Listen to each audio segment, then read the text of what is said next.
Well, hello. My name is Michelle McCormick, and this is the Weather Authority Weekend Streaming Show. I'm so excited to be here. Look at this beautiful shot from one of our tower cams showing you downtown right now. River looks great, too. If you missed the morning show on News4Jax, we're going to talk a little bit about what your weather is going to be today, and it's probably going to be more of the same of what you're used to, right? It's July, it's summertime, it's hot, humid, and we have a heat index that you always have to worry about here. And I promise we're going to get to the fun stuff in just a minute. But your highs today are going to be in the upper 80s out at the beaches to the mid 90s across the entire area. And really, you want to know what the heat index is going to do? Because we talk about it all the time. Triple digit heat index. We're not in a warning or an advisory phase, but we will feel the heat today, especially if you're going to be outdoors. So use caution. Hydrate, all the hydrate, sunscreen, wear your light, loose-fitting clothing. But if you're going to the Jumbo Shrimp game, so yesterday the rains came through. They were so intense, right, that the Jumbo Shrimp had to postpone their game with the Durham Bulls yesterday, and tonight is a doubleheader. So the gates open at 4. Your ticket from last night is still good for today. They're going to play 2 7-inning games back-to-back with a 30-minute break. That's if the rains don't impose again today. So if you do plan to go to the Jumbo Shrimp game, your ticket is good and you can pack a poncho. They're giving away like Hawaiian shirts today and necklaces. So I hope they're able to have these games today, because who doesn't want a Hawaiian shirt and a necklace? And you get 1 per ticket. But the temperature should be nice for baseball, and if you're a fan, it should dry out by the evening hours. All right, another thing I want to mention is the full moon. Today is the 55th anniversary of the Apollo 11 moon landing. Yeah, when Neil Armstrong and Buzz Aldrin landed on the moon. It wasn't a full moon, we found out, right, producers? Or directors, you guys told me what moon it was in 1969 earlier today. And it's exciting that in 1969 we landed on the moon, and they're hoping to go back to the moon in 2026. But tonight is a full buck moon. Now, every month we have a full moon, and sometimes they're the harvest moon or the summer moon or the pink moon. Well, tonight is a buck moon. Have you ever heard of that before? Well, I actually had to look it up. So I went to space.com and I found out that the buck moon means this is the time of year when the male deer are starting to sprout their antlers. All right, see, did you learn something new today? Because I surely did. It's also known as the thunder moon because, well, it's July, and what do we have a lot of? Thunderstorms. But it should be a pretty nice night, and the full moon you will see in its glory 6:17 tomorrow morning, and we'll have some partly cloudy skies overnight. But I really hope that you'll stick around, because coming up we're going to take a quick break, but coming up we're going to talk about the movie Twisters, and I have a guest who's going to join me too that you guys are going to want to get to know as well. So stick around, and we're going to come back with a movie review. All right, Twisters comes to theaters. It was last night, and look at this trailer. Does this remind you of a movie from, I don't know, 1996? There was one before this? Twister. No way. Yeah. But look, you can't go wrong with Glenn Powell in a cowboy hat. Oh. LOL. Look at that. And I heard Dorothy makes a resurgence. So I know. I was actually just watching the trailer and I saw that. Yes, ma'am. She's gorgeous. Yeah, gorgeous tornadoes, right? I know. I just having lived in the Midwest for so long, this just hits my heart. If you feel it, People don't act like that though. No, the storm chasers. Yeah, so apparently Twisters is about a storm chaser who is a YouTube sensation. So in 28 years, we've gone from just regular storm chasers to YouTube storm chasers. Apparently that's Glenn Powell's role. And the pretty girl, she's a meteorologist who had a tornado trauma and is facing her fears in the movie Twisters that came out last night. So joining me now is John Acebus. He's new to our team here at News4Jax, and we could not be more excited to have you join us. So thank you for being here. And you came out of Tulsa, Oklahoma. I did. Did you cover tornadoes? A ton, and did it in Kansas. Actually, before I got here, it's sad. Like right before I got here, Barnsdall got hit by a tornado. A gentleman died. He didn't want to leave his home, and I talked to his family, and they had someone had just talked to him on the phone, and he wanted to sit tight. And it's crazy when you look at tornadoes how it just hits one side of the town, and then the rest is fine. Yeah, it's a clear path. I grew up in Texas, so same thing. So on average, Texas has 135 tornadoes, while 53 on average per year in Oklahoma. Right. And Florida has 53. So That surprises me, by the way, yeah, about Florida. yeah. So the numbers are crazy, but our tornadoes here are very different than those Midwest tornadoes. So when you were covering tornadoes, they're more probably funnel cloud type of tornadoes, like wide. Wide funnel clouds. I learned a lot in Kansas too. I was in the Midwest for 7 years, and we covered them. Used to chase them, and we had great meteorologists who like guided us from the field. And, really? Yeah, they would be like, okay, you need to be here. This is your out. This is where it's more than likely going to hit, and we would go see that. And it was less chasing in Oklahoma, more responding, but we were like running after those in Kansas. Yeah, It's crazy. so you watched the movie from 1996, the original Twister. You were telling me about it in last night. Last night, again, for the like probably 50th time, but I hadn't seen it in forever. Yeah, so what'd you think? It still holds up today. You think? Oh, yeah, it holds up today. It's hanging on, but that was just such a good movie. It's kind of corny, but I tell people who are like, is that really what it's like? And other than the Hollywood, like, touch to it, Yeah. it is, because, like, you get the feel of the Midwest and the people there. Yeah. And just how devastating a tornado can be. Absolutely. They made that movie for $92 million back in 1996. It grossed worldwide just under $500 million, which in the money today is just under $1 billion. Now, That's wild. The new movie that came out yesterday, Twisters, plural, was made for $155 million. So we'll see what that movie ends up doing worldwide. And I'm waiting for reviews. You plan to see it this weekend, right? I do. I feel like I'm obligated to. Well, you do I now. miss the Midwest. Yeah, now that you've set it on the streaming service. Well, you have to compare it to the other. I heard Dorothy, which is the canister that they throw into the tornado, right? Dorothy makes an appearance in the new movie. So, which is cool. I mean, that was the whole thing, the whole idea. Right. Which is interesting because in this one, she's obviously had tornado trauma, but in the old one, she did too. Yeah. Her dad passed away and the same thing. Yep, so. they kind of kept it the same. Now, there used to be a ride at Universal, so you're new to Florida. Didn't know that. And Universal Studios in Orlando used to have a ride called Twister, where you get in there and it shook and it moved and it got really windy and the light post fell down, so you really had that tornado feeling.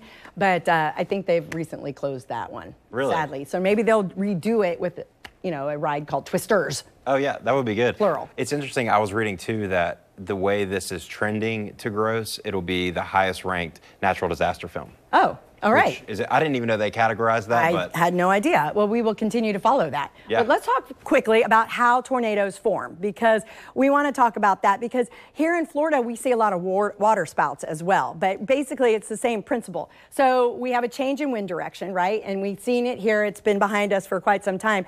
And as the updraft happens and the air is warm on the bottom and it lifts, right? So then we have a change in the wind direction. And then what happens? Well, it starts to swirl, and that's what causes it. Now, what happens here? We don't have basements. Have you realized that? I've realized it. What do? Go to the innermost room? You do. So here's a nice graphic showing the innermost room. You want to go into the bathroom, stay away from windows. The old theory when I was growing up in Texas was, open your windows and let the air move through your house. Well, basically that helps lift your house. So we don't recommend that you open windows during a tornado. Almost seems obvious. It does. But back in the day, you're that's just what they learning. said. Yeah. You're just learning about it. So watches versus warnings. We get a lot of watches around here. We get a lot of warnings. And so I just wanted to briefly go over what the difference is between a watch and a warning. So the National Weather Service will issue a watch for when it's several hours. When they have an idea that a storm is coming our way, they'll put out a watch, a tornado watch. Like it's ripe for these occurrences to happen. And it could be hours, right? But a warning, and during your watch, this one's really important. This have a plan, that's huge. Now, the warning is when it's happening. It's Doppler indicated, like they saw something on the radar that's indicating that a tornado is imminent in your area, or if the conditions are very ripe for it. And that can be anywhere from 20 minutes to an hour, right? And it's portions of counties. It might not be the entire county. It might just be southern Duval or northern Nassau County or parts of southeast Georgia might be under the tornado warning, but not the entire area. So that's important to know as well. And this could be happening within minutes when the warning is fired off. And it can only last minutes, but it also means this is the time that you want to take cover and be very safe. Yeah, we had a lot of them in Oklahoma, and you can the meteorologists are you guys are so good. Oh, and so like we have a great team. Seriously, like in every market I've been in, they've been able to just call it like this is a warning, but it's more likely here, and so they can get in there and call that, which I just found fascinating. Yeah, well, if you hear a warning, it should consider that. Oh, I mean, that's definite. I mean, lately we've been having a lot of tornado or thunderstorm warnings, and again, that's when the conditions are ripe, where there's a lot of thunder, a lot of lightning. You definitely want to take cover when you hear the thunder and when you see the lightning. And this is what happens in the summertime here. For us, tornadoes are also fired off during hurricane season with the tropical systems that come through here too. So you'll be learning about that. Interesting to me. Yeah. Even the one on Beach Boulevard that I went and covered, like that's just in Florida of all places. Yeah. But they apparently, on average, occur almost as likely in Oklahoma, which is interesting. We have gustnadoes too, which are really hard to predict and forecast because that's when everything's ripe for a tornado, but it's not an EF. It's not a rated. It's just this gustnado. It's like a very heavy downpour and a very heavy downdraft with associated winds. I see. Yeah. You know what's interesting about the thunderstorm is yesterday I was sitting in the parking lot. I was going to go to Publix, but then the thunderstorm hit and there was like lightning in all directions. I noticed that the rain changed directions, and that just is probably how little I know about weather, but I was like, wow. Well, and we have so many different wind aspects here. We have the Atlantic coast winds that come in off the sea breeze. We have the Gulf Coast winds that come in from there. Okay. And then they meet in the middle, and that's the convergence. But add the heat of the day, and as the heat rises, that's when we really start to see all the systems come together. It's like wind, heat, and then all that rising air forms the bottom of those clouds, and that's when we get the rain. It was just nuts yesterday. Yeah, you'll learn a lot by living here in Florida. I am. 5 o'clock, it's raining, guys. Well, I want to also talk about our website and how great it is and what interesting stories we have on there for you today. So, scorching heat, right? We're in like day 30 of 90 and above temperatures. It's warm. Yeah, it's really hot, and you're new to town. So the 90s feel like over 100 right now. So Mark Collins, our News for Jax meteorologist, Mark Collins, wrote a great article yesterday about this scorching heat and breaking records, not like daily heat records, but we're breaking records with the number of days we've had over at or above 90 degrees. And we're on like day 30 now. So we're in like the top 16 dates that they've been keeping records since 1871. Wow. Yeah, and so in the next 4 days, we're gonna be in the top 10. So the record is 50 days in a row of 90-degree weather or above. And that was set in 2010. Let us not break that record. Right, we're like on track for it, John. I mean, the next 7 days are going to be 90 degrees and above. Let me ask you this. This might be a really dumb question. But No dumb questions. With the heat, with the sun, are there safer times to go to the beach? And I know that it's such like a softball thing, but I mean it. Because I consider like 2 or 3. Yeah, so that's when you'll see the majority of the people at the beach. Yeah. Low tide is a really popular time. So if you want to follow the tides, we have a great tide chart on our website as well. But low tide gives you more sand. But when you go to the beach, you know what you want to do? What's the number one thing you want to do? Don't bring a life jacket and don't wear sunscreen.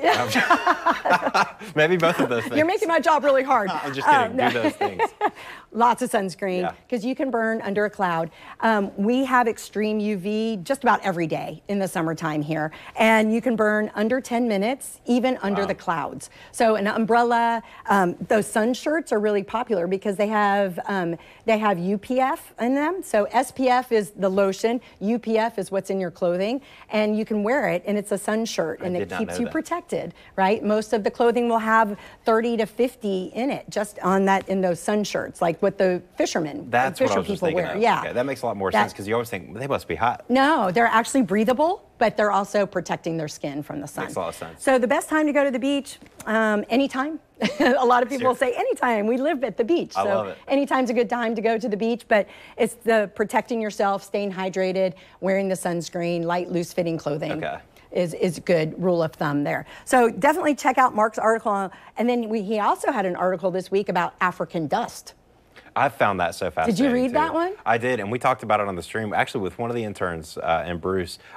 Somebody put some water on the Sahara. Yeah. For goodness sake. Well, the monsoon season came late this year, so now it's like all that dust is starting to make its way across the Atlantic, and then we'll start Miles to is see that? it. Thousands? A lot. A lot. And that's just nuts to me that it can travel that way. And then you can see it, and it apparently can affect your breathing. Yeah, oh yeah, it could be really ugly at times. So we'll of course keep people updated on if there's ever air quality issues. Yeah. But yeah, it's starting to kick in, and that's also kind of the pattern that wakes up the tropics too.